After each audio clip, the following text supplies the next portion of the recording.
Sejam todos bem-vindos a esse tempo de celebração ao nosso Deus, na certeza que temos que durante o decorrer deste culto, o nosso Deus, através do Teu Santo Espírito, estará agindo, estará se movendo no nosso meio. Hoje também é um dia muito especial para todos nós, porque estaremos participando da mesa do Senhor, trazendo à memória o seu grande sacrifício, no qual Ele derramou seu precioso sangue lá na cruz do Calvário, nos trazendo a esperança de vida e de vida eterna. Então se prepare, juntamente com toda a sua família, para esse momento especial de comunhão, de compartilhar o grande amor, o amor ágape entre nós, os irmãos, em Cristo Jesus. A propósito, você que está nos acompanhando em várias regiões do Brasil, e até mesmo no exterior, o nosso chat já se encontra aberto. Compartilhe conosco o local onde você está cultuando a Deus, para que juntos estejamos neste mesmo propósito. Vamos orar ao Senhor, consagrando a Ele este tempo. Graças te damos, Senhor Deus Todo-Poderoso, porque nos podemos reunir na Tua presença, nesse culto de louvor, de adoração, ao Teu santo nome, onde nenhuma barreira, nenhum espaço geográfico, nenhuma crise mundial nos impede de estarmos em torno da Tua palavra, em torno da Tua mesa, participando dessa celebração. Espírito Santo de Deus, que o Senhor possa agora estar neste momento, agindo na vida desses irmãos e amigos, gente de perto, gente de longe, trazendo uma viva esperança em Cristo Jesus. Reconhecemos que somos pecadores, pecamos contra o Senhor, naquilo que pensamos, naquilo que falamos, naquilo que fazemos e até mesmo nas nossas omissões. E pedimos, Pai, que no nome de Jesus Cristo, o Senhor venha estar nos perdoando. Esse é o nosso desejo, essa é a nossa oração, no nome de Jesus Cristo. Amém.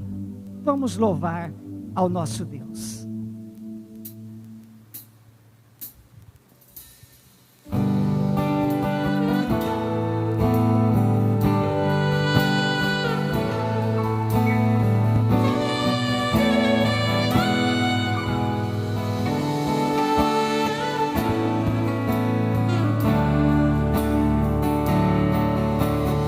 Só pra te adorar.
agradecemos e glorificamos a Deus porque já há uma grande mobilização de jejum em nossa nação no dia de hoje.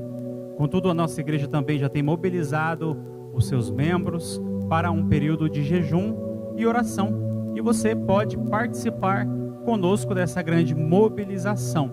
O propósito é que Deus possa gerar em nós arrependimento e também que possamos levantar a Deus um clamor pelas nações. Então, participe conosco. Você pode escolher entre 7 dias, você pode escolher 21 dias ou 30 dias. Nos períodos das 6 da manhã até meio-dia ou iniciando meio-dia até às 18 horas. O jejum pode ser tanto integral como também parcial. Se ele for integral, você se abstém de alimento sólido e alimento líquido. Agora, se ele for parcial, você somente se abstém do alimento sólido. Participe conosco dessa grande mobilização. Nesse período de recesso, nesse período onde as pessoas não podem se reunir fisicamente, as nossas células estão acontecendo de forma virtual, porque nós acreditamos que célula é mais do que uma reunião física, célula é relacionamento. E pela graça de Deus, na semana que passou, nós tivemos mais de 1.000 pessoas envolvidas nas células virtuais. E se por acaso você ainda não tem uma célula, você pode fazer contato conosco em um desses números que está aí aparecendo no seu visor, e nós vamos encaminhar você para uma célula. Então, participe conosco. Célula é relacionamento. Nesse período de muita tensão para muitos e também de apreensão e medo para outros, o desejo do nosso coração é que Deus possa consolar a sua vida através dessa canção.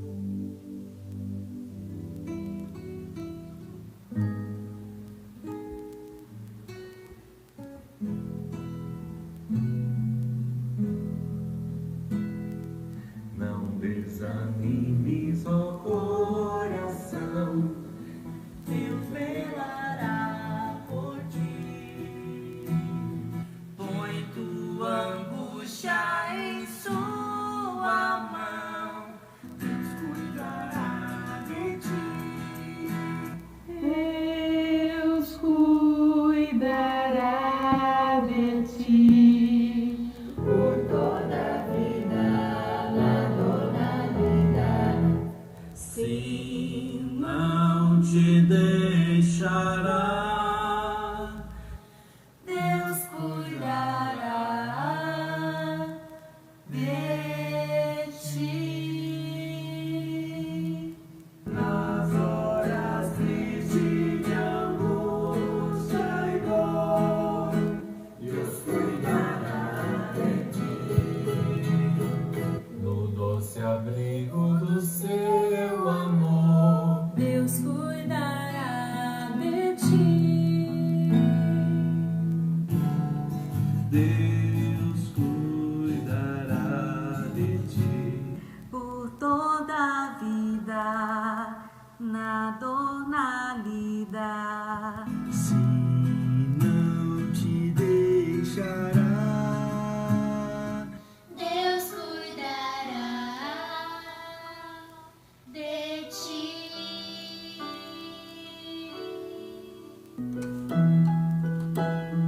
Quando em tristezas e provações, Deus velará por ti. nas amarguras e tentações, Deus cuidará de ti. Deus cuidará de ti. Por toda a vida, na dor, na lida.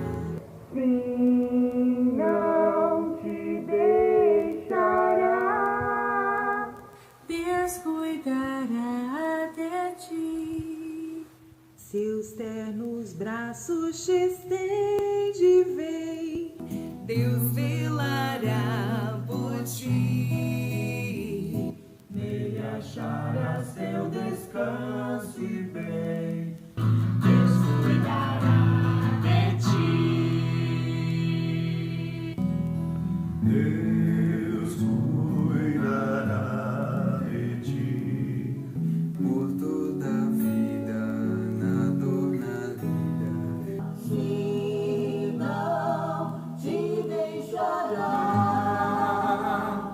Deus cuidará de ti.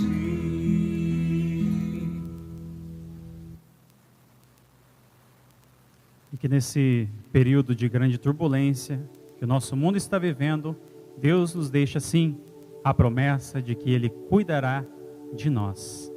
Nós queremos agora orar por você que fará aniversário nessa semana, iniciando hoje. Entre hoje até sábado, você que estará aí soprando velhinhas, nós queremos orar pela sua vida. Então você pode, onde você está, colocar a mão no seu coração, e também nós queremos orar por aqueles casais que também estão fazendo aniversário de casamento, estão fazendo bodas. Então você que está aí com o seu cônjuge perto de você, e se você puder, dê a mão para o seu cônjuge. Nós queremos também orar por vocês. Pai, nós te exaltamos porque o Senhor tem cuidado de nós, tem cuidado dos seus filhos, aqueles que estão fazendo aniversário nesta semana. Que o Senhor possa cada vez mais derramar das suas bênçãos, da sua graça sobre os seus corações, fortalecê-los no Senhor, meu Pai, que os sonhos deles estejam nas tuas mãos, e como diz a tua palavra, aquele que se agrada do Senhor, o Senhor satisfará o desejo do seu coração. Seja assim também com esses casais, Pai, que o Senhor tenha abençoado, continua suprindo, provendo nas suas vidas, fortalecendo o seu relacionamento. Nós os abençoamos e assim oramos no nome de Jesus. Amém.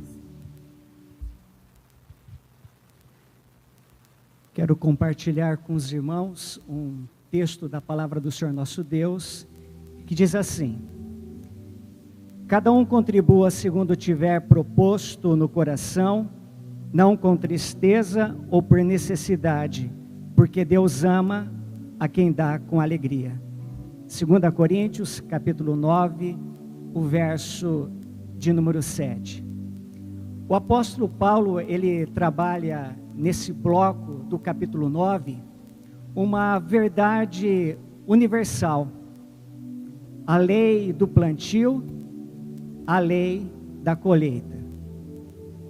Nós podemos optar se vamos semear ou qual semente nós estaremos semeando. Isso é opcional. Mas a colheita, ela é obrigatória e intransferível. E diante disso, Paulo, ele trabalha essa questão da oferta que a igreja estaria enviando à comunidade de Jerusalém, trazendo algumas observações importantes relacionadas à oferta e, consequentemente, ao dízimo. Nós não podemos estar diante de Deus com tristeza no coração, por constrangimento, ofertando a Ele e dizimando a Ele. E muito menos por uma questão de troca. Estarei dizimando X, ofertando X, esperando receber 10 vezes mais. O que Paulo orienta, e o que não difere nada daquilo que Deus quer tratar aos nossos corações, é que no tocante ao dízimo, à oferta, o que nos move é uma verdadeira alegria de pertencermos ao reino de Deus, no qual fomos chamados para uma missão de proclamarmos o Evangelho de Jesus Cristo. Então o seu dízimo, a sua oferta é parte importante dessa missão, onde todos juntos estamos semeando no reino de Deus para que haja provento na casa do Senhor. Você poderá estar dizimando, ofertando através dos bancos que aparecem na sua tela de forma eletrônica. Também nós temos disponibilizando um telefone. Se você por algum motivo tem alguma dificuldade, entre em contato conosco no departamento financeiro, nós estaremos te auxiliando. Uma outra forma também que você poderá estar consagrando a sua oferta, o seu dízimo ao Senhor, é indo no horário de expediente, lá no nosso templo sede, Rua dos Missionários, 805. Que Deus esteja abençoando grandemente a sua vida. Enquanto louvamos ao Senhor, faça isso com alegria. Consagre a Ele o seu dízimo e a sua oferta.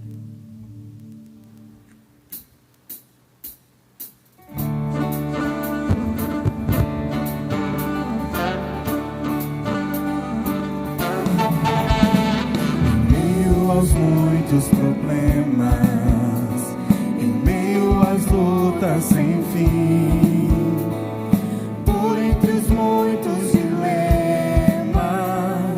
que se apresentam pra mim, às vezes eu posso passar uma noite inteira a chorar, mas sei que meu Deus logo pela manhã fará novamente o sol brilhar e encherá de alegria os meus lábios e o meu coração de louvor.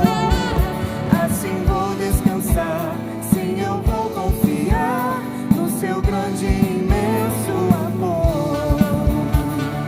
Deus é fiel,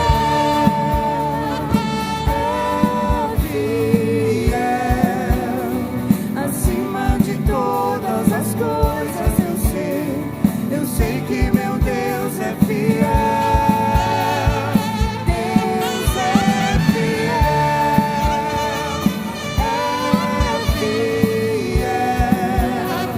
acima de todas as coisas eu sei que meu Deus é fiel.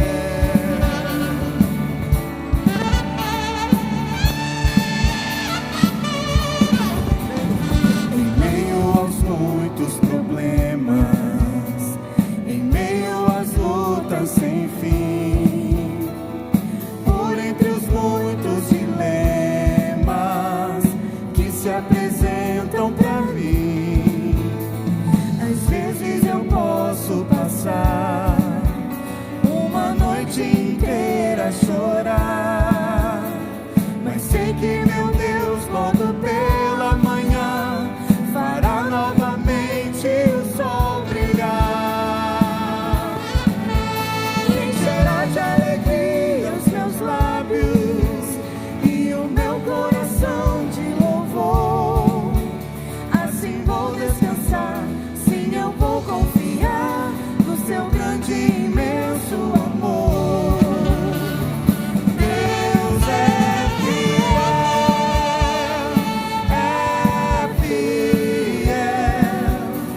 acima de todas as coisas eu sei que meu Deus é fiel. Deus é fiel, acima de todas as coisas eu sei que meu Deus é fiel.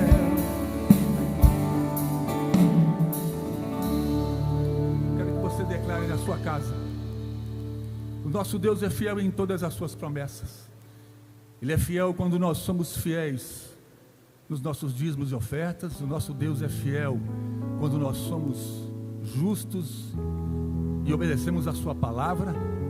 E nós queremos agradecer ao Senhor pela sua fidelidade para conosco. Pai, nós agradecemos porque Tu és fiel em todas as coisas. Tu és fiel para conosco quando nós obedecemos a Ti, quando nós obedecemos aos nossos pais, quando nós obedecemos aos nossos líderes, ao governo. E nós queremos, ó Deus, que a Tua bondade e misericórdia venha sobre nós, em nome de Jesus. E esse cântico, irmãos, que nós acabamos de cantar, nós declaramos: Deus é fiel.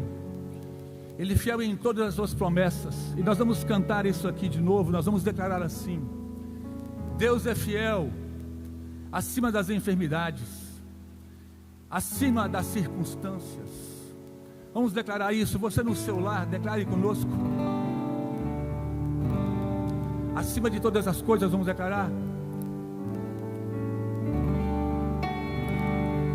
acima de todas as coisas eu sei que meu Deus é fiel. nas circunstâncias, Acima das circunstâncias eu sei que meu Deus é fiel. das enfermidades, Acima das enfermidades eu sei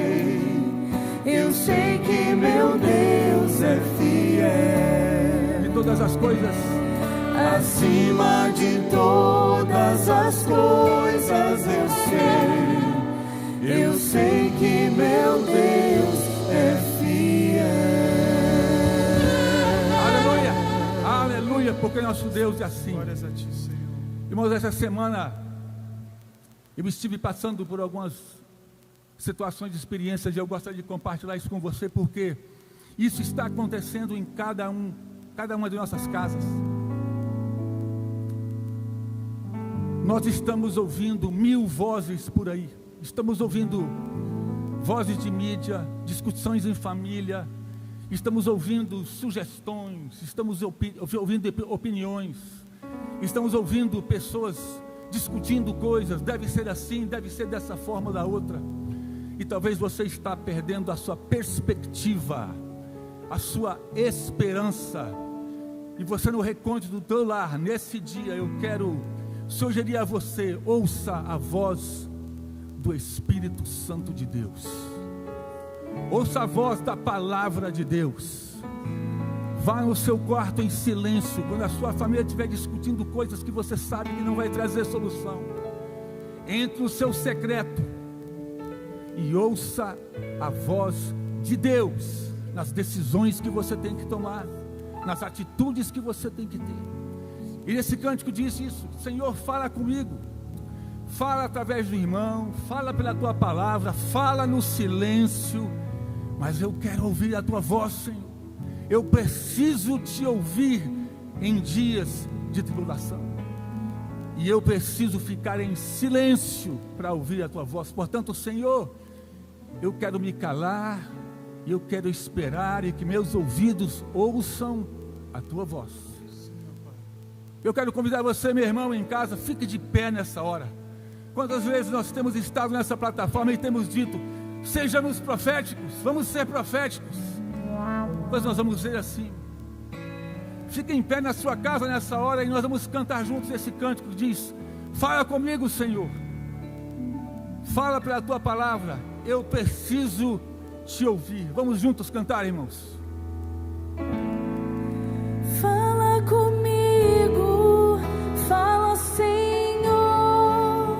decidi te obedecer por amor, eu preciso aprender o caminho do teu coração.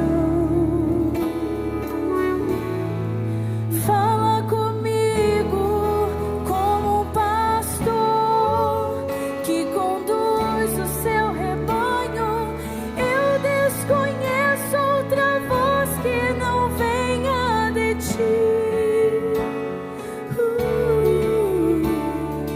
Fala comigo, Senhor, eu preciso te ouvir, eu preciso te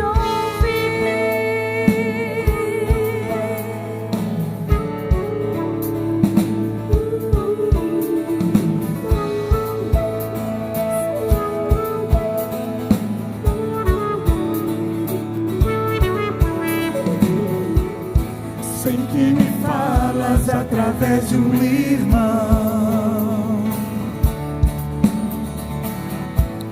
sei que me falas quando dobro os joelhos em oração, sei que me falas pela tua palavra,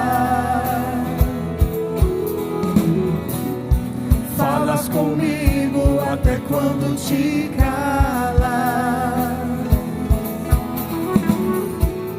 sempre te ouço na tribulação, tua voz me acalma e traz consolo ao meu coração, e quando não sei que direção tomar, paro tudo pra te escutar. Nada é mais importante, eu só quero te ouvir falar.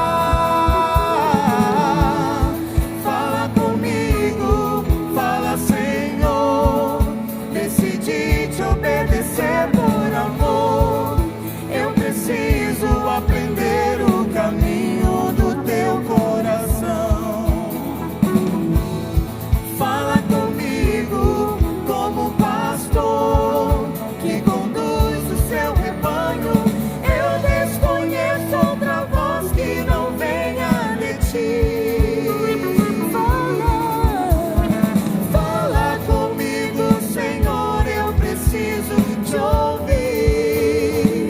Eu preciso te ouvir.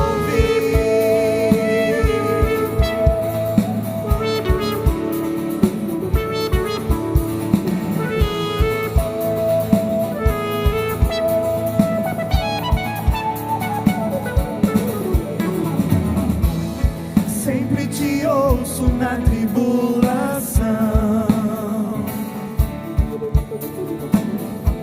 Tua voz me acalma e traz consolo ao meu coração.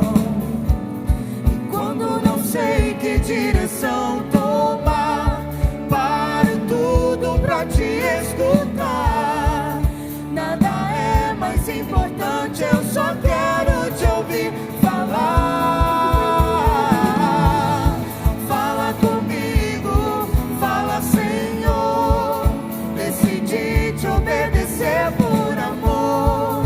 Eu preciso aprender o caminho do teu coração.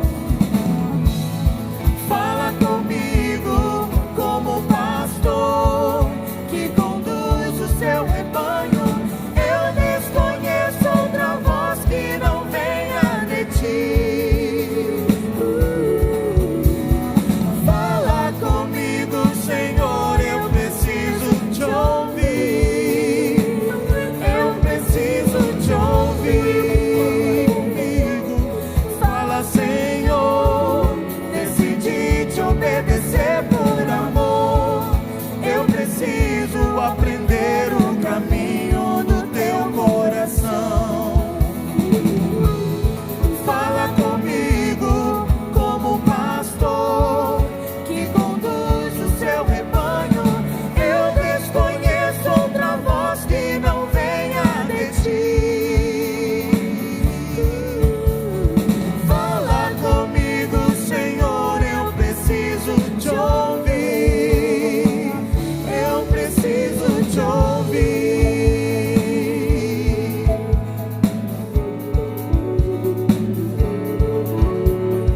Fala comigo, Senhor.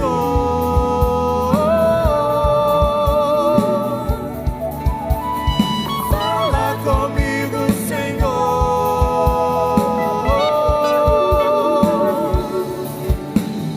Fala comigo, Senhor.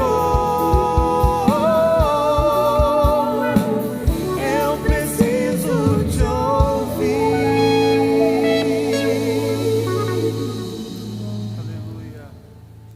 Que Deus possa falar ao seu coração neste dia. Paz seja sobre a sua vida, sobre a sua casa, sobre todos os seus queridos. Eu queria convidar você a ler comigo esse texto bíblico que se encontra em Mateus 26, versículo 56. Diz aí: tudo isto, porém, aconteceu para que se cumprissem as escrituras dos profetas. Então os discípulos todos, deixando-o, fugiram. Pai, já clamamos aqui para que o Senhor fale ao nosso coração e que a fonte da palavra seja as escrituras sagradas, que a tua revelação possa tocar profundamente cada vida, cada coração, cada família, cada grupo que se encontra reunido neste dia. Nós oramos assim no nome de Jesus. Amém. Nós estamos dentro do calendário cristão, vivendo a última semana do Senhor Jesus Cristo, antes da sua crucificação, morte, sepultamento e ressurreição. Se tivesse assim um gráfico para a gente entender melhor esses últimos dias, domingo, hoje seria assim dentro do calendário cristão, a entrada triunfal de Jesus em Jerusalém. E durante essa semana Jesus vai intercambiar Jerusalém e Betânia. Na terça-feira ele vai ser ungido com um unguento de nardo preciosíssimo por Maria.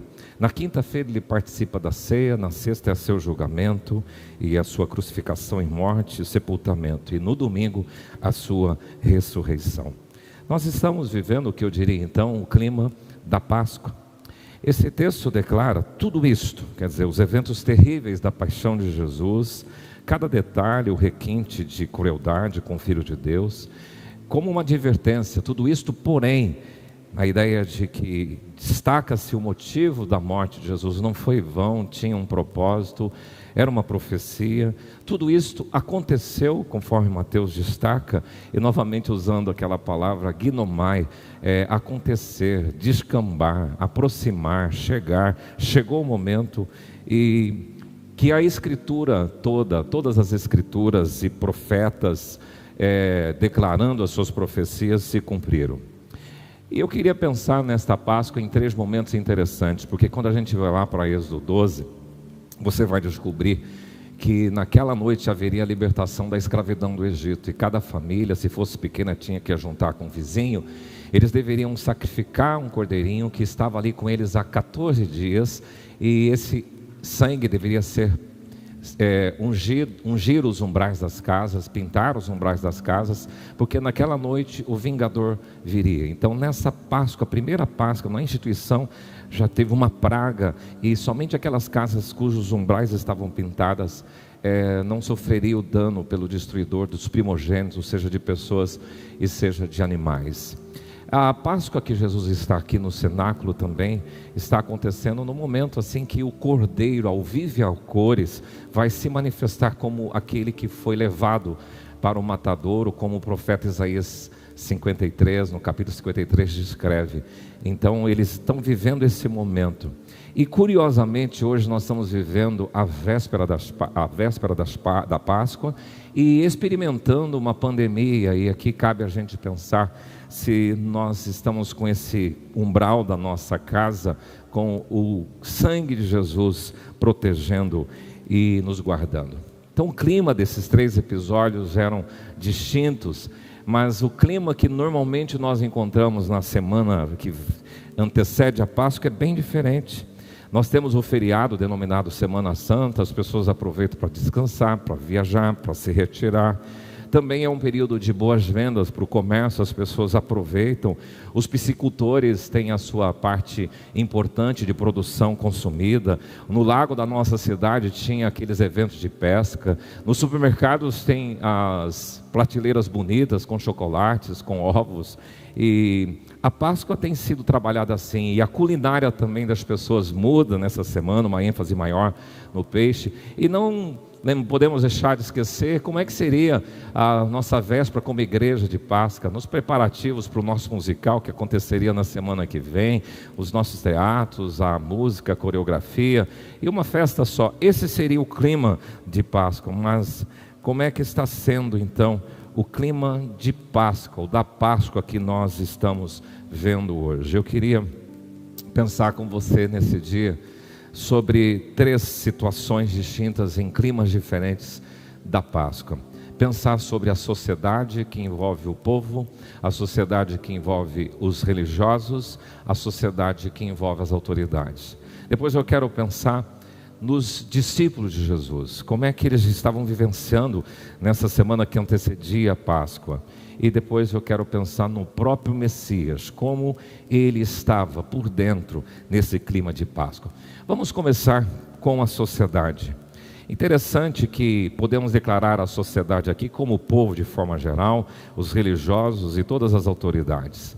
É interessante que há algumas atitudes tanto do povo, algumas atitudes das lideranças religiosas, políticas, que mostram que clima que eles estavam vivendo. Por exemplo, olhar para o povo nesse período de Páscoa é olhar para um paradoxo, eu diria, uma dicotomia entre um comportamento numa semana e um comportamento no outro.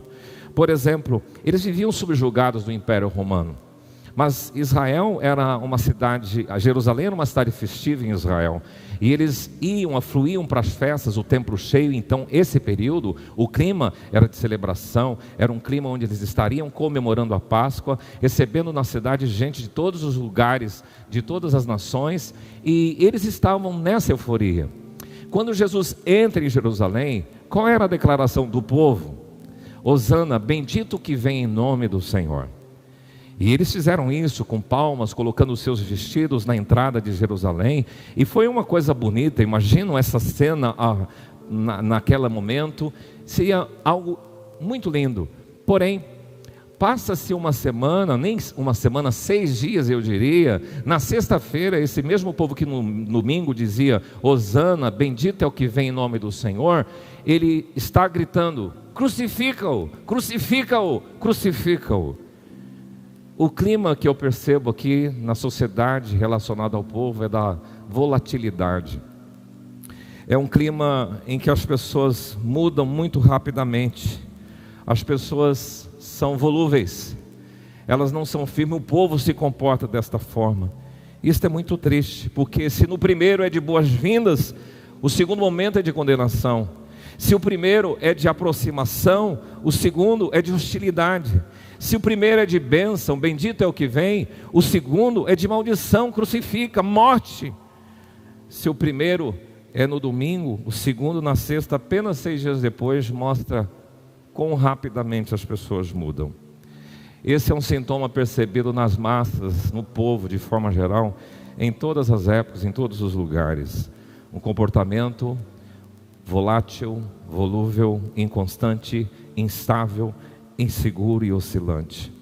Uma vez Jesus estava em Jerusalém e ele estava falando sobre o pão, e algumas pessoas, ouvindo aquele seu discurso, acharam que era muito pesado e alguns começaram a se retirar. E é interessante que João 2 declara o seguinte: o próprio Jesus não se confiava a eles, que estavam dizendo que ele era o máximo, ele era o Messias. Mas Jesus foi com muita reserva, porque Jesus não está aí sendo influenciado pela massa. Mas uma outra coisa sobre esta sociedade que o povo muda rapidamente, nós lembramos aqui da ênfase que o Império Romano dava. Essa daí é a imagem do Coliseu em Roma, e é símbolo de uma política que os romanos adotavam, que é chamada política do pão e circo. O Coliseu foi construído no ano 70, entre 70 e 90 depois de Cristo.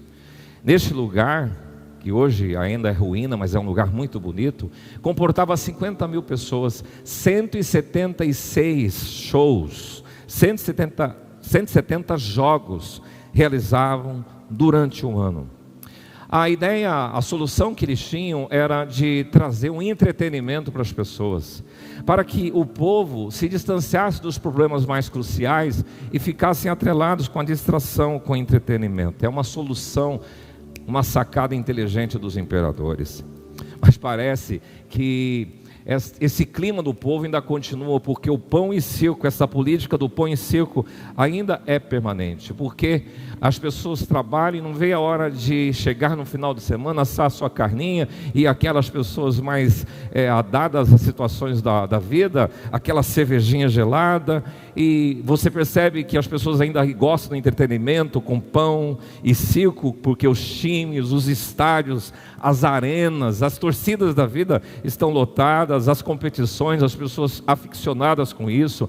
Outros com joguinho de futebol com os amigos no final de semana, uma pescaria, pedalar com os amigos. Outros gostam de festejar no carnaval, nas baladas, viagens para conhecer o mundo, séries de canais de TV. O mundo é carregado de entretenimento, mas eu queria te advertir, porque esse clima de pão e circo ainda permanece no povo. O importante na comunidade atual é ser feliz, e não importa as outras coisas. Muito cuidado com essa política de pão e circo, muito cuidado com esta volatilidade, esse comportamento inconstante e volúvel. Há uma ideia no Catecismo de Fé de Westminster que diz assim, que o fim principal do homem é glorificar a Deus e se alegar nele para sempre. Meu amigo, tem coisas boas na vida que a gente pode curtir, mas muito cuidado, porque o nosso clima pode ser só do entretenimento, do pão e do circo, dessa oscilação, crucifica, hosana, e a gente precisa entender que o nosso fim é Deus. Mas eu quero chamar a sua atenção que para a sociedade, além do povo, nós encontramos os religiosos. Jesus está aí na frente de Caifás, que é o sumo sacerdote. Porque na atmosfera religiosa nós encontramos também comportamentos que dão para nós evidências de como que os religiosos se comportam, como é que o clima dos religiosos na festa da Páscoa. Jesus reconhecidamente nos evangelhos declara esse legalismo dos religiosos da sua época. Regras e mais regras, radicalismo, soberba, arrogância. Ó Senhor, eu dou o dízimo de tudo, não sou que nem os publicanos. Então ele destaca essa arrogância, essa inveja, esse homem cheio de si, soberbo. E ele mesmo descreve assim em Mateus 23, 2-7: na cadeira de Moisés se assentaram os escribas e fariseus. Fazei e guardai, pois tudo quanto eles vos disseram, porém não imitem as suas obras, porque dizem e não fazem, atam fardos pesados e difíceis de carregar e os põem sobre os ombros dos homens.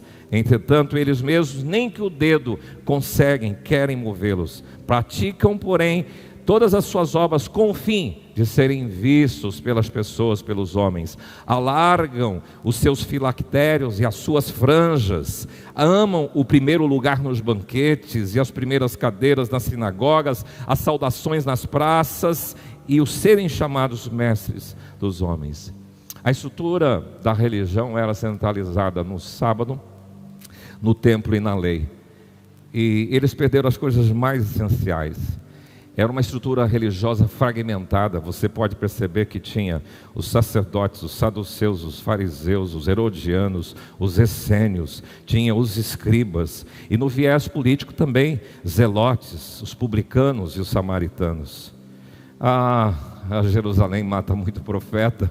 Muito cuidado, porque o clima da religião é hostil muitas vezes e mata a fé mais singela de coisas básicas, em que diz que amar a Deus e amar ao próximo e como a si mesmo, que é a essência da fé cristã. E parece que essas estruturas religiosas que levam para o clima distante do evangelho e da Páscoa que Jesus espera, ainda prevalece. Muitas pessoas que hoje se comportam como donas da verdade, as manifestações ácidas no meio religioso, as contendas, as brigas, rivalidades, rixas, oposições declaradas, os guetos evangélicos, as superstições, as interpretações equivocadas em nome das escrituras sagradas, as intolerâncias, as agressividades, o individualismo, também o egoísmo, a soberba e a arrogância. E essas coisas são publicamente expostas da estrutura religiosa, mostrando a fragmentação do próprio povo que se diz evangélico e chamado cristão, sem imaginar aquelas estruturas frias, sem vida, sem a graça, sem o poder, sem a unção, sem a singeleza, sem a simplicidade e a humildade do Senhor Jesus Cristo. O clima dos religiosos não era de graça, de perdão e amor, que era o que se esperava da religião, que é também o que se espera de nós cristãos nesse mundo tumultuado.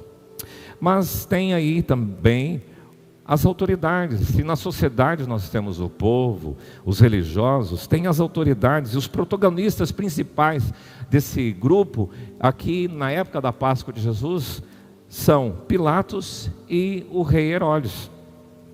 Eles representam as autoridades instituídas, e aqui nós podemos chamar para os governantes, para os políticos, para todos aqueles que atuam nos poderes executivo, legislativo e judiciário.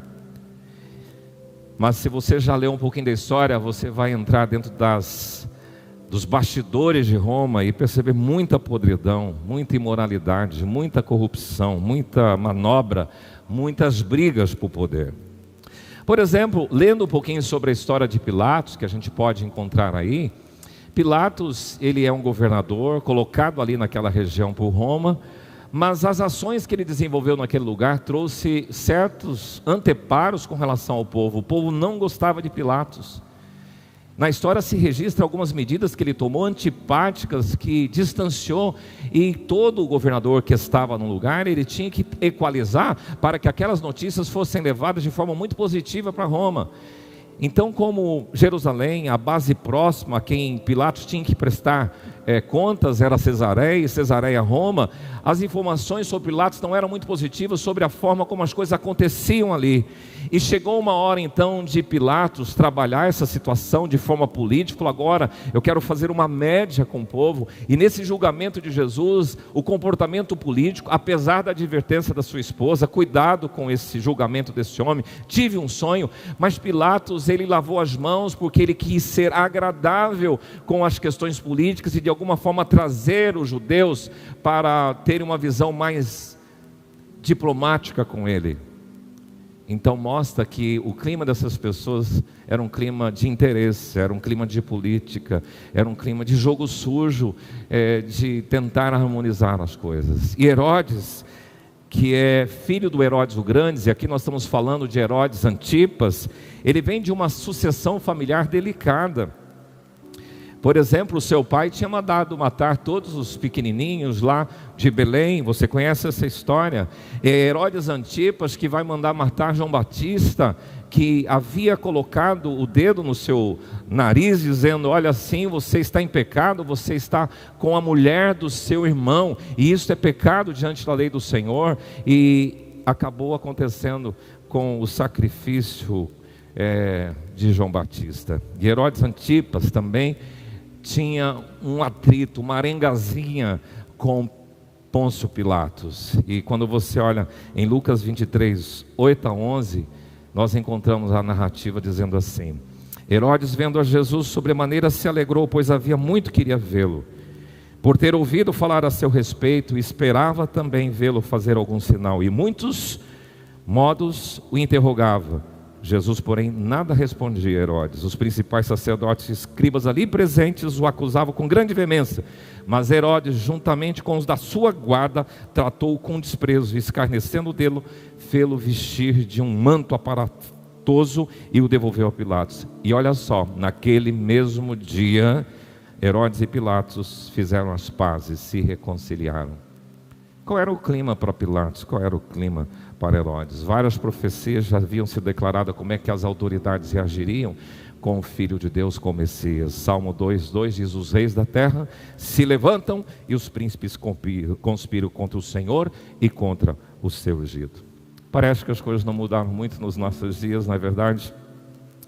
Li recentemente parte de um livro 1808, do jornalista e escritor Laurentino Gomes, e ele descreve como a rainha louca e um príncipe medroso e uma corte corrupta enganaram Napoleão e mudaram a história de Portugal e do Brasil. Dá náuseas ouvir o que eu ouvi nesse livro, e estava fazendo ouvindo o audiolivro, e achei interessante que como os poderosos faziam, como é que eram os bastidores aqui bem pertinho na República Brasileira, a movimentação política, as articulações, as jogadas, a humilhação das pessoas simples, os interesses pessoais, e usando o povo como massa de manobra. E aí a gente vê a colonização que fez, a gente vê também os palácios, a ostentação. Parece-me que não existe muitos que ocupam posição de autoridade se preocupando com o povo. Mas a palavra diz que o coração do homem é terrível e desesperadamente corrupto. Você já imaginou os bastidores do poder da era Collor, Fernando Henrique, Lula, Dilma e Bolsonaro? Todos haverão de prestar contas ao Senhor. Excelente iniciativa, chamar a nação para o jejum. Eu me recordei de Jonas pregando na cidade de Nínive, uma grande capital, e diz: arrependei-vos, porque Nínive será subvertida. Ó poderosos, despertem. Agradecemos pelo conclamar para o jejum e oração da presidência, da nossa prefeita e de outras autoridades, se humilhar diante do Senhor.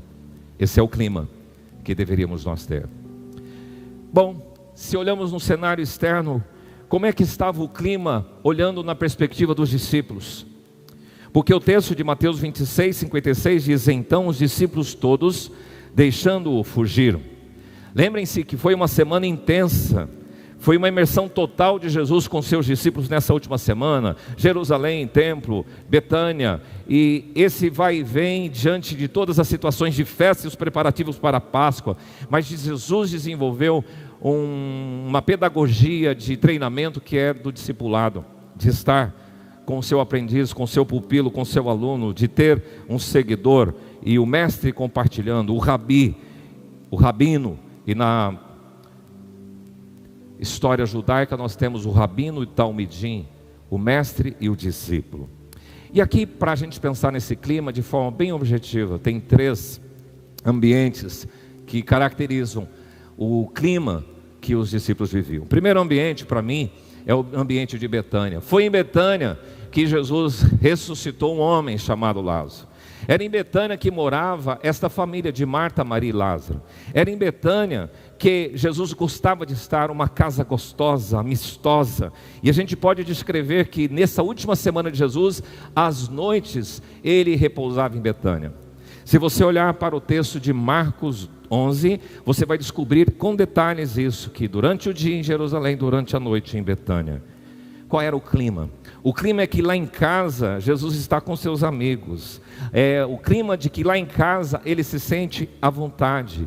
O clima de que lá em casa tem boas memórias. É o lugar, é o sofá, é a almofada, é a mesa, a convivência, é o cônjuge, são os filhos, são os pais. O clima de Betânia inspirava a consideração, porque Maria quebrou um vaso de alabastro com um unguento precioso, um nardo preciosíssimo.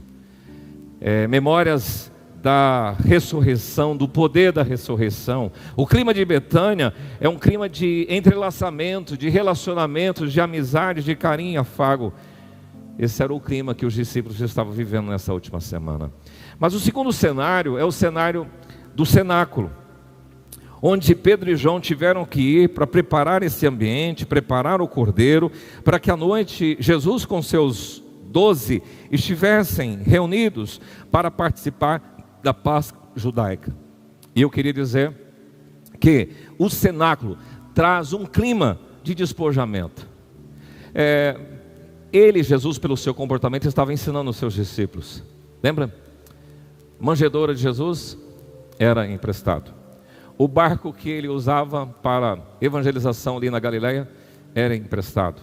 O jumentinho que ele usou para entrar em Jerusalém era emprestado. O cenáculo que ele está agora utilizando com seus discípulos era emprestado. E, inclusive, o seu túmulo de sepultamento foi-lhe concedido por José de Arimateia. E há um poeta antigo chamado de Gioia Júnior, ele dizia o seguinte: só a cruz era dele. Os discípulos nesse ambiente de cenáculo estavam vendo com seus próprios olhos um homem despojado, completamente despojado. É ali no cenáculo que tem comunhão, que tem instrução, que tem o partir do pão, que tem as orações, que tem o lava-pés, que tem ser servo, que tem a intimidade de um mestre na formação dos seus discípulos. E o terceiro ambiente que mostra o clima dos discípulos para mim é o do Getsemane. Porque tristemente é registrado que quando aconteceu a traição de Judas com um beijo ali no Getsemane, os soldados ali, os discípulos fugiram e deixaram Jesus na mão. Veja, o Getsemane é um lugar no pé do Monte das Oliveiras, que fica do outro lado do Vale de Cedron. É um jardim bonito, com muitas oliveiras, um lugar inspirativo, um lugar gostoso de estar. Mas Getsemane é uma palavra aramaica, cujo significado é lagar de azeite, o lugar onde as azeitonas são espremidas para produzir o azeite. Era um lugar familiar para Jesus e os seus discípulos, mas foi neste lugar que o clima do desespero, do medo, tomou conta dos próprios discípulos que fugiram, deixaram o Senhor Jesus Cristo. Que vergonha, que frágil, que covardia, que pisada na bola, que mancada. Mas será que seria diferente se eu e você estivéssemos lá? A humanidade falou mais alto no coração dos discípulos: o cansaço, a falta de vigilância, a traição, a reação violenta de Pedro querendo cortar a orelha do soldado, o medo, a fuga, a culpa que Judas experimentou, o remorso, depois Pedro também que chorou amargamente, dentre tantas outras coisas. Nesse teste eles foram reprovados. Então há um clima de frustração, de chateação, de tristeza, de desânimo, de decepção que impregnou o coração dos discípulos, a ponto de alguns deles exclamarem: vamos pescar? Vamos abandonar esse projeto? E por fim eu queria encerrar com esse clima que o Messias demonstra na sua postura lúcida, determinada, segura, mas dolorida, pôde explicitar nessa última semana. Porque o texto de Mateus que lemos no início diz: tudo porém isto aconteceu. Mas aconteceu com quem? Com Cristo. Cristo é o nome grego para o nome hebraico Messias, cujo significado é ungido. Achamos o Messias, é a palavra, a exclamação de André para Simão Pedro. E aqui o Messias, para ministrar para nós o clima que ele estava vivendo, eu quero pensar no Cordeiro, nas profecias e na missão. Como Cordeiro, é aquele que cumpriu toda a prescrição da lei. A simbologia linda de Cordeiro por causa da característica deste animal. Como o profeta Isaías no capítulo 53 descreve: foi maltratado, resignou-se, não abriu a boca, como um cordeiro que se conduz para o matadouro, e uma ovelha muda na mão do seu tosqueador, não abriu a boca. É o símbolo de Jesus, o Cordeiro, apresentado por João Batista, o profeta: eis o Cordeiro de Deus que tira o pecado do mundo. E como Cordeiro ele se entrega voluntariamente, e como Cordeiro ele derrama o seu precioso sangue, porque Pedro descreve: sabendo que não foi mediante as coisas corruptíveis, como prata ou ouro, que você e eu, que nós fomos resgatados no nosso fútil procedimento, mas pelo precioso sangue, como de Cordeiro sem defeito e sem mácula, o sangue de Cristo. Esse é o clima que o Messias experimentava, de Cordeiro, de submissão, de obediência, de sujeição, de sofrimento. Mas a segunda ideia do clima que Jesus experimentava é olhar para as profecias, porque são mais de 300 profecias no Velho Testamento com detalhes específicos que foram cumpridas no Messias. E essas profecias, o próprio Senhor já diz: não vim para revogar a lei e os profetas, mas vim para cumprir as profecias.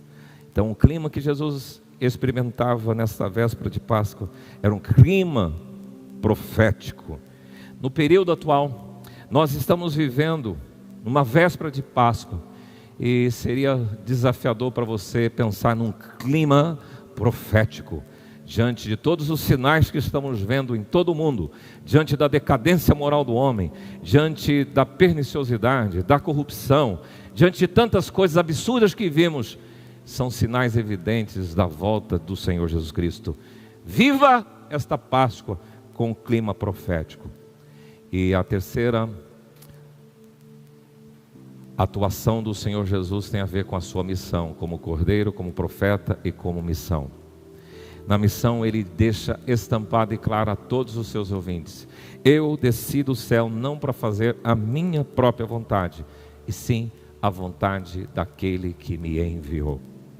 Uma vez ouvi um pregador dizendo assim, que Jesus morreu vazio, porque o texto de Efésios diz isso, que ele não teve por usurpação ser igual a Deus, mas antes a si mesmo se humilhou e foi em forma de servo, e ele se esvaziou.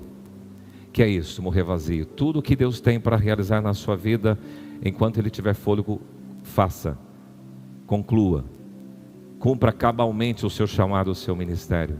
Entender a missão, o clima de missão é saber por que estou, para que sou nesta vida.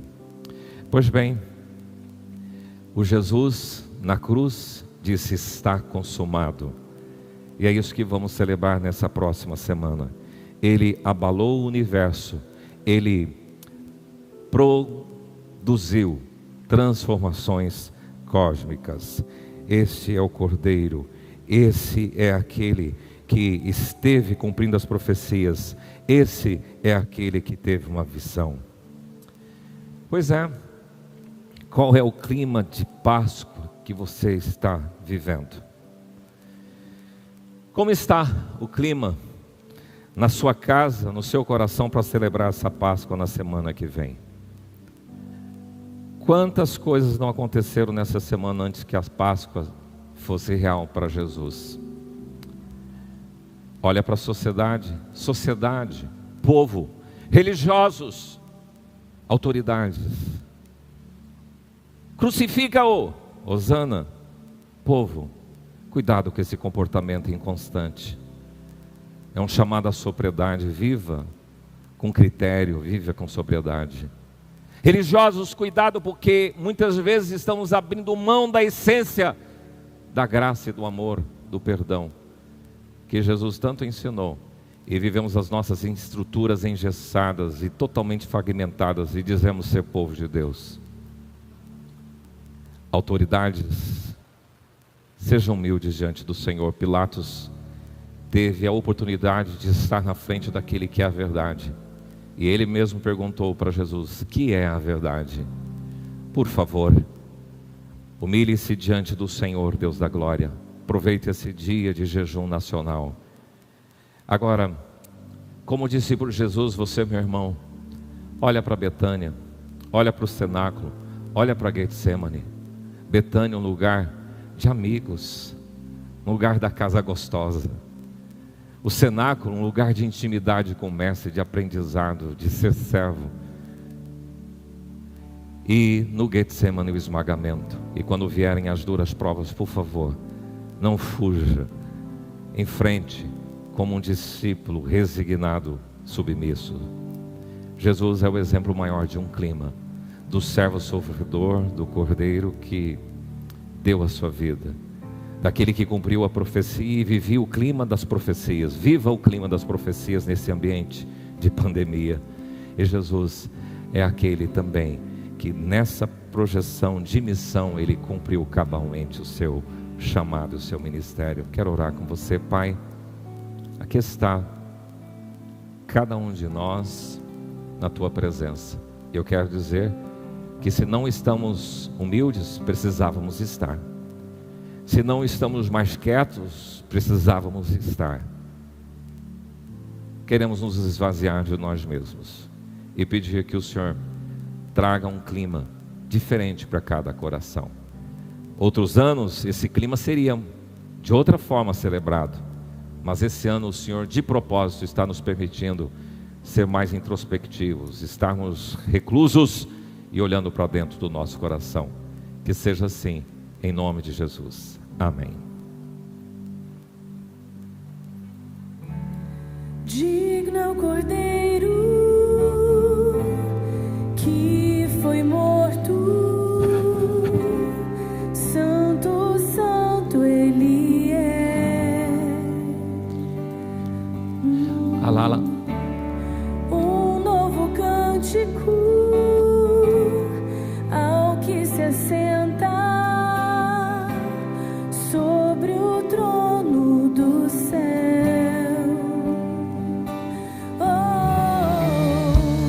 Santo, santo, santo, Deus Todo-Poderoso, que era e há de vir.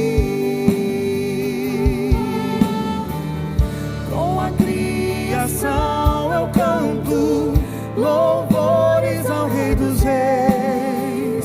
És tudo para mim e eu te adorarei.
como nós anunciamos antecipadamente e excepcionalmente, por conta dessa contingência, nós estamos participando da Ceia do Senhor online.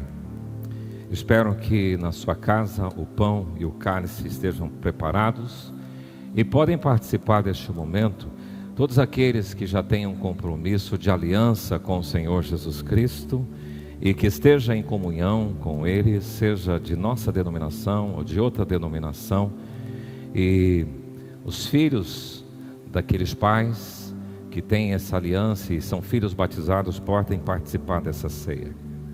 Eu quero lembrar aqui de Êxodo 12, quando da instituição da Páscoa judaica, nós encontramos ali especificações na instituição do rito sobre os participantes, quem deveria participar, sobre o cordeiro, quais eram as especificações acerca do cordeiro, e o rito em si, quando deveria ser sacrificado, o que deveria ser feito com sangue, a carne dele, todas essas coisas são especificadas em Êxodo 12.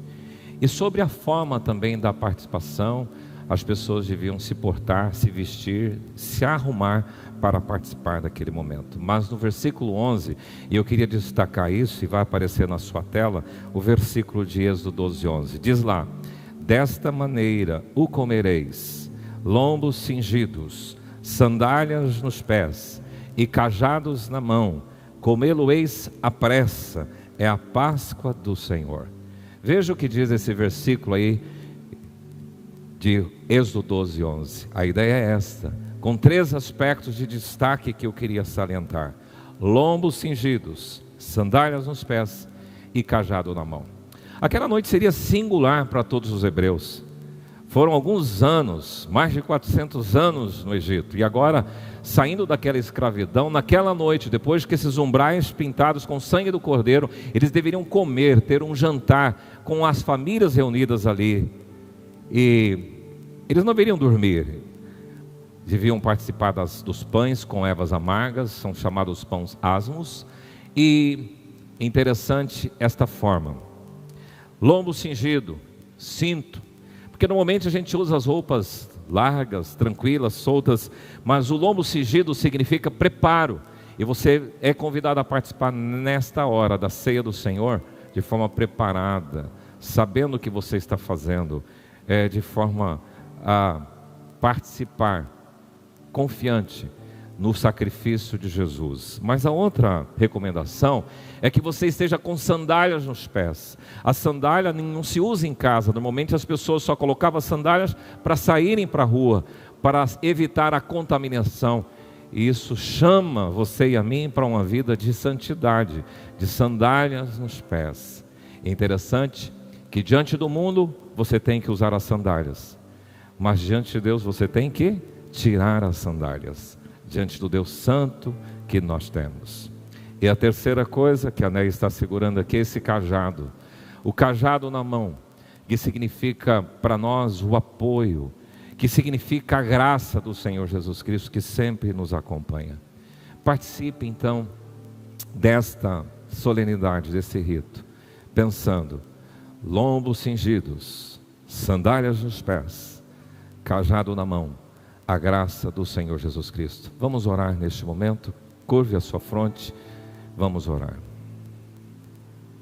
Senhor Deus, nós queremos nesse momento nos colocar diante do teu altar, seguindo as orientações que Isaías, assim, na sua palavra já nos diz que se não houver a confissão dos nossos pecados, porque eles fazem acepção entre nós e o Senhor, nós não conseguiríamos ver o seu rosto, Pai. Por isso, seguindo o que Crônicas nos ensinou, nos humilhamos perante a sua potente mão para que o Senhor dos altos céus incline seus ouvidos e ouça a nossa súplica. Estamos num tempo, Pai, que carecemos de olhar para Ti. Os sinais, eles dizem isso. As intrigas, elas nos remetem a pensar mais em Ti e a nos colocar de joelhos, Pai, tirando as sandálias dos nossos pés, nos humilhando perante a sua potente mão. Por isso, Senhor, confessamos os nossos pecados nesse momento, nos preparando, Pai, para um ato tão simbólico e tão resgatador das nossas vidas, Senhor. Nós queremos aqui, Pai, dizer que nada somos sem o Teu poder, sem a Tua graça, nos remindo dos nossos pecados. Nós queremos nos encontrar livres, Senhor, para nos aproximar de Ti, santos, porque é o Senhor que nos purifica, é o Senhor que nos justifica.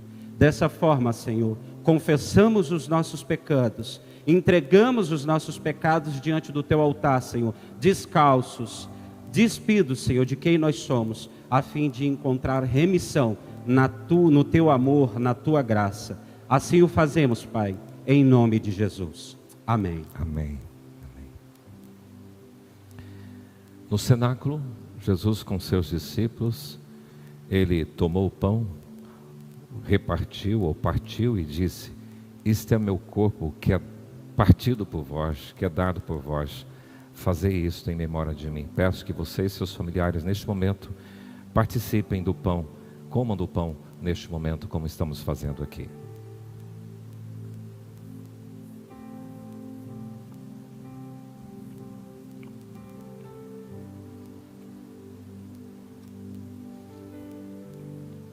Disse Jesus: "Eu sou o pão da vida, eu sou o caminho, a verdade e a vida. Quem crê em mim, ainda que morra, viverá." Semelhantemente, após ter ceado, comido do pão, Jesus pegou o cálice e disse: "Esse cálice é a nova aliança no meu sangue. Fazei isso todas as vezes que o beberdes, em memória de mim." Para que se fizesse o suco ou vinho, era necessário que fosse esmagada a uva. E como fruto nós temos aqui, Jesus passou pelo Getsemane. E não tem ressurreição sem Calvário.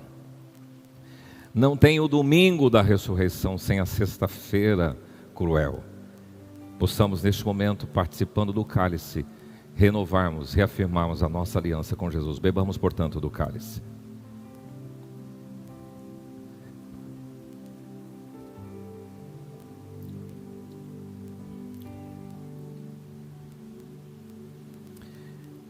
Que você possa dedicar agora um tempo de oração com a sua família. Nós vamos ter esta canção bonita, instrumental, Pela Via Dolorosa. Seja um tempo de compartilhar, de orar, colocar a mão no peito, porque a gente está tolhido dos nossos contatos, mas tem um tempo de dedicação ao Senhor agora.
Amém.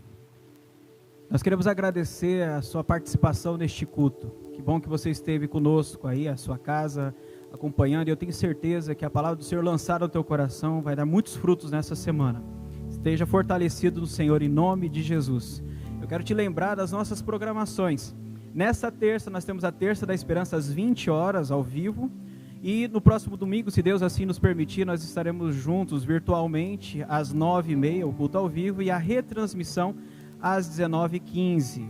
Eu quero te convidar a nos seguir nas nossas redes sociais. Você pode se inscrever nos nossos canais, acionar o sininho ao lado para ser notificado das nossas programações. Então, toda vez que iniciar uma programação nossa, você vai ser notificado no seu smartphone ou em outro aparelho. E também, se assim você quiser, você pode dar o seu like, ok? Vamos orar? Vamos colocar as nossas vidas diante do Senhor, agradecendo por esse tempo de culto ao nosso Deus. Pai, nós queremos colocar diante de Ti as nossas vidas e clamar em nome de Jesus pela manifestação do Senhor. Nós queremos, Paizinho, pedir que a Tua poderosa mão seja sobre a nossa casa, sobre a nossa vida, sobre a nossa família. Senhor, que neste tempo em que nós estamos isolados, nós possamos estar achegados a Ti. E que com muito cuidado, com muito zelo e temor em nossos corações, nós possamos estar prostrados aos Teus pés. Nós pedimos isso, Senhor. Leva-nos sempre cada vez mais ao centro da Tua vontade. É o que nós queremos e pedimos em nome de Jesus. Amém. Só mais um aviso. As crianças que estão nos assistindo, atenção criançada, a Rede Kids tem uma programação legal, preparou um vídeo muito legal para vocês, logo após o culto. Então, peça para os seus pais aí, ou algum adulto responsável, estar chamando as crianças e preparando esse momento para as crianças assistirem este Momento Kids, ok? Recebam a bênção do Senhor.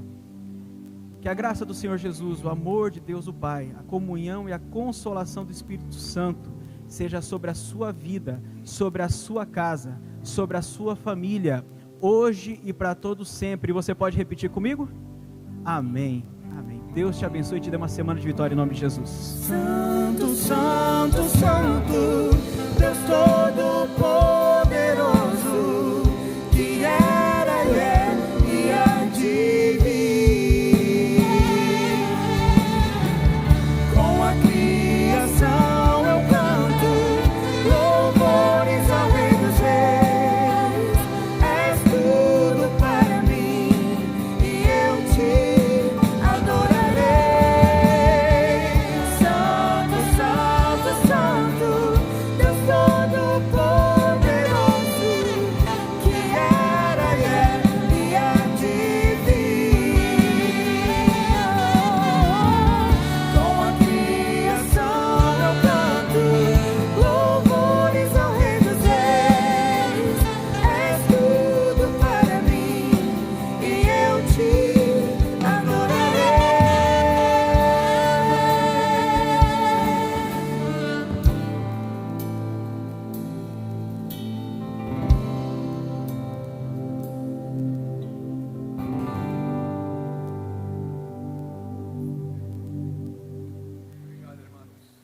Possa estar abençoando a casa de cada criança, os pais de cada criança, não só da igreja, mas de todas as crianças aqui da cidade de Dourados e todas as crianças do Brasil, neste momento que estamos passando de ficar dentro de casa e que o Senhor nos proteja de todo o mal. Amém. Agora com vocês a Letícia vai falar mais sobre os símbolos da Páscoa. Olá, crianças, tudo bem? Vocês se lembram que domingo passado nós estávamos falando sobre a saída do povo de Deus do Egito e a história de Moisés e as pragas, lembram? Esse domingo eu vou falar um pouco com vocês sobre a simbologia da Páscoa. Só que eu não vou falar de ovo e nem de coelho. Mas como assim, tia Letícia? Você vai falar de Páscoa e não vai falar de coelhinho nem de ovo? Não, crianças. O ovo e o coelho foram símbolos usados durante muito tempo para falar sobre vida nova, sobre transformação. Mas eu vou falar para vocês sobre símbolos que nós cristãos usamos e que têm um significado muito mais profundo para nós. E o primeiro símbolo é um cordeiro. Quando o povo de Deus foi liberto do Egito, para comemorar essa libertação, essa passagem, eles sacrificaram um cordeiro. Inclusive, Páscoa significa passagem. Lá no livro de João, capítulo 1, versículo 29, João Batista vê Jesus e ele fala: esse é o Cordeiro de Deus que tira o pecado do mundo. Quando Jesus morreu e derramou seu sangue por mim e por você, ele nos livrou da morte. E quando ele nos ressuscitou, ele nos deu a vida eterna. Por isso ele é chamado de Cordeiro de Deus, porque ele fez uma nova aliança entre não só o povo judeu e Deus, mas todos os povos. O segundo símbolo é o pão e o vinho. Jesus, na última ceia, entregou o pão e o vinho aos seus discípulos e falou assim: comam do pão, esse é o meu corpo, e bebam do vinho, esse é o meu sangue. Façam isso em memória de mim. Jesus deixou esses dois símbolos para que lembrássemos do sacrifício que ele fez por nós na cruz. Lá na igreja, quando tem o momento da ceia, o papai e a mamãe pegam o pão e o vinho e entregam para vocês e oram junto com vocês, não é mesmo? Ele deu esse símbolo para nós para que nós lembrássemos dele. E o terceiro símbolo é a cruz vazia. A cruz é o maior símbolo de amor que esse mundo já viu. Jesus, ele se entregou para morrer por mim e por você, mesmo nunca tendo pecado.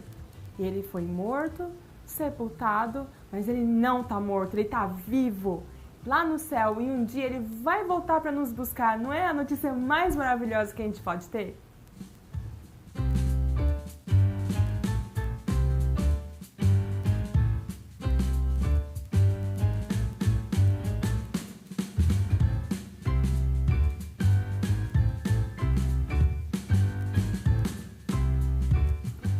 Olá pessoal, bom dia, tudo bem? Eu sou Eveline, sou a monitora da Rede Kids. Estou aqui com as minhas filhas, Giovane e a Isabela. E nós queremos mostrar para vocês uma atividade que a gente fez aqui em casa essa semana. E nós gostaríamos que vocês fizessem na casa de vocês também. Então, atenção papais e mamães, se programem. E atenção crianças, que vocês têm uma atividade muito legal para vocês poderem fazer. O que a gente quer propor para vocês é uma atividade chamada Uma Páscoa numa Caixa. A Páscoa numa Caixa, onde vocês vão ter 7 devocionais bíblicas num ensino muito criativo e diferente, onde vocês vão poder fazer umas atividades manuais simples e bem legais. O link dessa atividade vai estar, a gente vai oportunizar para vocês vão poder imprimir ou não e fazer na casa de vocês, tá bom? Então, a primeira lição é sobre os símbolos da Páscoa, onde vocês vão poder fazer um mosaico colorido, ó. As crianças que fizeram, recortaram, depois é só colar aqui. E vai ser bem legal para vocês fazerem, tá bom? Um beijo enorme, eu quero depois todo mundo postando as atividades da Páscoa, tá bom? Beijo enorme para vocês, pessoal. Tchau! Agora eu vou explicar para vocês como é que vai funcionar essa atividade.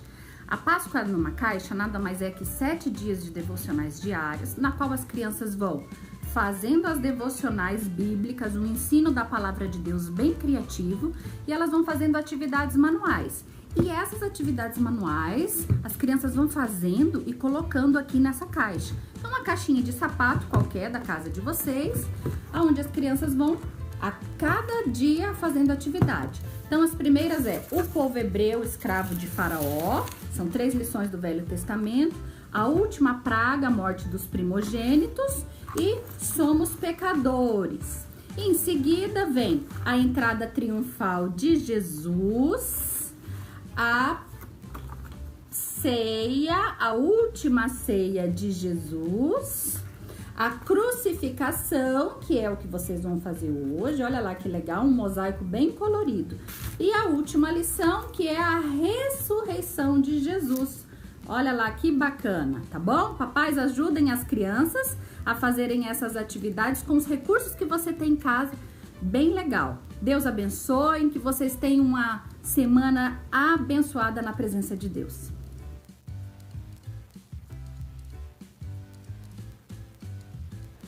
Então, galerinha, gostaram do Momento Kids de hoje? Em anexo, senhores pais, está o roteiro que vai auxiliar vocês a estarem junto com seus filhos neste momento de quarentena. Não só no Momento Kids, mas com atividades para serem desenvolvidas toda semana. Vamos orar? Senhor Deus, obrigado por este momento Kids, obrigado por estar junto com a gente neste momento de que estamos passando nas nossas casas, que o Senhor possa estar com cada criança aqui presente, não só da nossa igreja, mas de todo o país, e que o Senhor possa estar dando meios para que os pais possam estar com as suas crianças nesse momento de quarentena, que o Senhor leve o amor de Deus para todas as crianças. Em nome do Senhor Jesus, amém. Tchau, crianças.